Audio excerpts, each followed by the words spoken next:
Assalamualaikum warahmatullahi wabarakatuh. Alhamdulillah kita masih dilindungi oleh Allah dan insya Allah selalu sehat ya. Untuk anak-anakku yang sedang WFH, semoga tidak bosan dan tetap semangat. Sekarang kita sudah ke pertemuan 3 dengan tema penjadwalan proses. Setelah ini akan ada latihan. Untuk contoh latihan atau perhitungannya kalian bisa lihat di materi. Di materi ada lampirannya. Apa itu penjadwalan proses? Jadi kalau prosesor itu, kalau kita buka aplikasi, itu aplikasinya banyak, dia akan dijadwalkan sesuai dengan antrian. Penjadwalan bertugas yang pertama, proses harus tetap berjalan ya agar tidak nge-lag.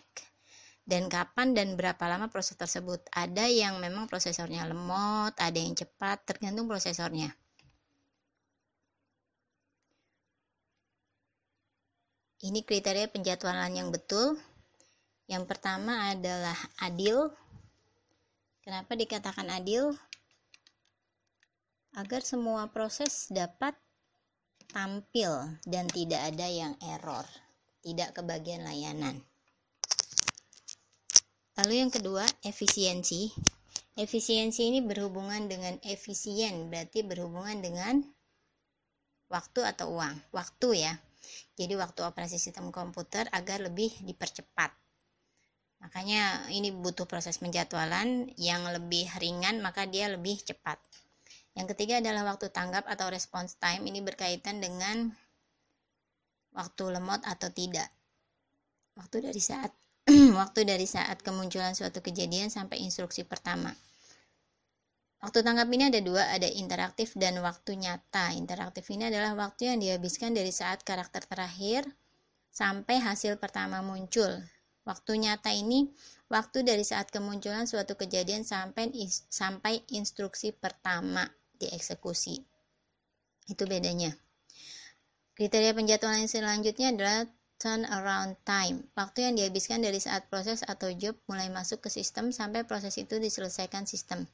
Jadi ini waktu sampai sistem itu selesai dieksekusi ya, bukan hanya ditampilkan. Nah ini rumusnya, waktu eksekusi ditambah waktu menunggu. Jadi dia sebelum dieksekusi, kadang sebelum ditampilkan itu harus menunggu dahulu. Lalu throughput ini adalah jumlah kerja. Jumlah kerja, misalkan dalam waktu 5 menit, kira-kira berapa aplikasi yang bisa dibuka. Itu jumlah kerja. Tipe-tipe penjadwalan ada jangka pendek, jangka menengah, dan jangka panjang. Jangka pendek ini adalah penjadwalan dijalankan setiap terjadi pengalihan proses, berarti dia sesuai yang datang duluan lalu dijalankan ya. Dan begitu terus menerus. Kalau jangka menengah ini ada ready, running, waiting, ready. Dan dia harus waiting dulu, menunggu dulu. Sedangkan jangka panjang antrian batch. Jadi antriannya banyak dan memilih batch berikutnya yang harus dieksekusi.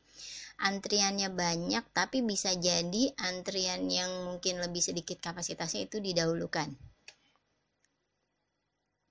3 istilah. Yang pertama antrian kalian pernah belajar mungkin ya di struktur data, yang datang duluan, yang diproses duluan. Nanti juga di sini ada yang seperti itu.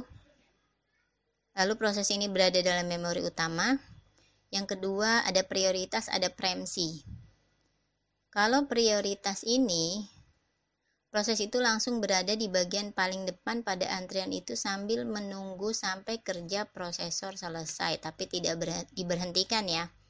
Jadi diprioritaskan, mungkin yang paling belakang bisa ditaruh di depan sambil menunggu antriannya selesai.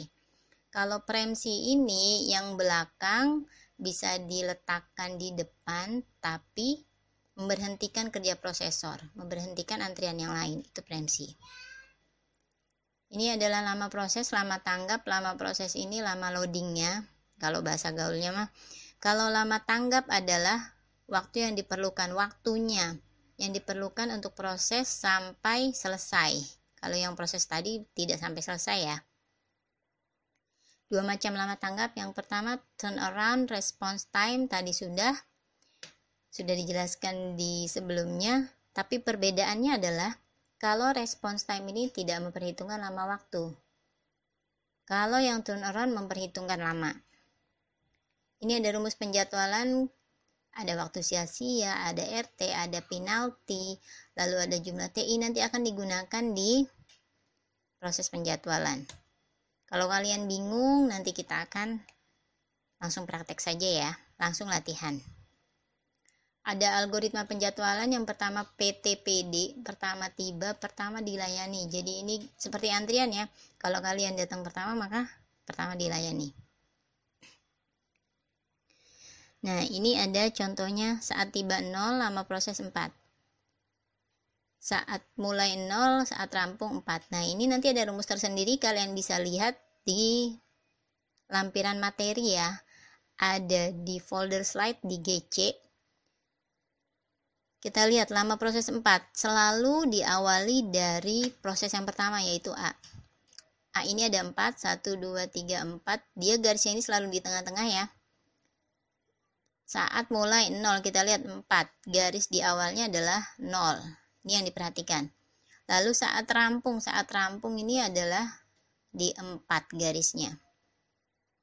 Lama tanggap ini rumusnya adalah saat mulai dikurang saat tiba ditambah lama proses. 0 dikurang 0 ditambah 4 sama dengan 4.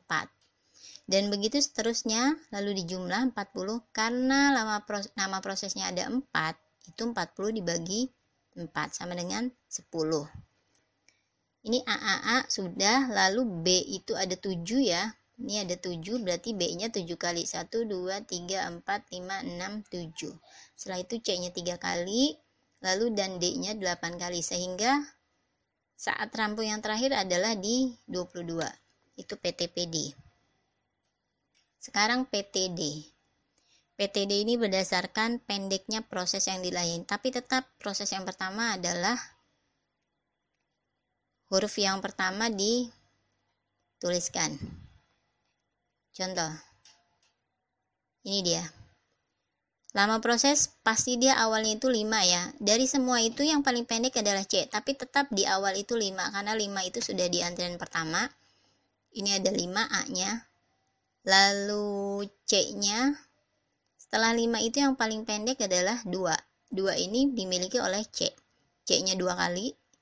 Lalu D setelah 2 4 ya. D-nya 4 kali. Lalu B-nya 7 kali, sehingga terakhir itu ada di 18.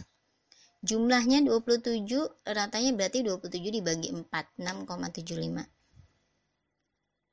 Sekian saya akhiri. Semoga penjelasan slide kali ini bermanfaat.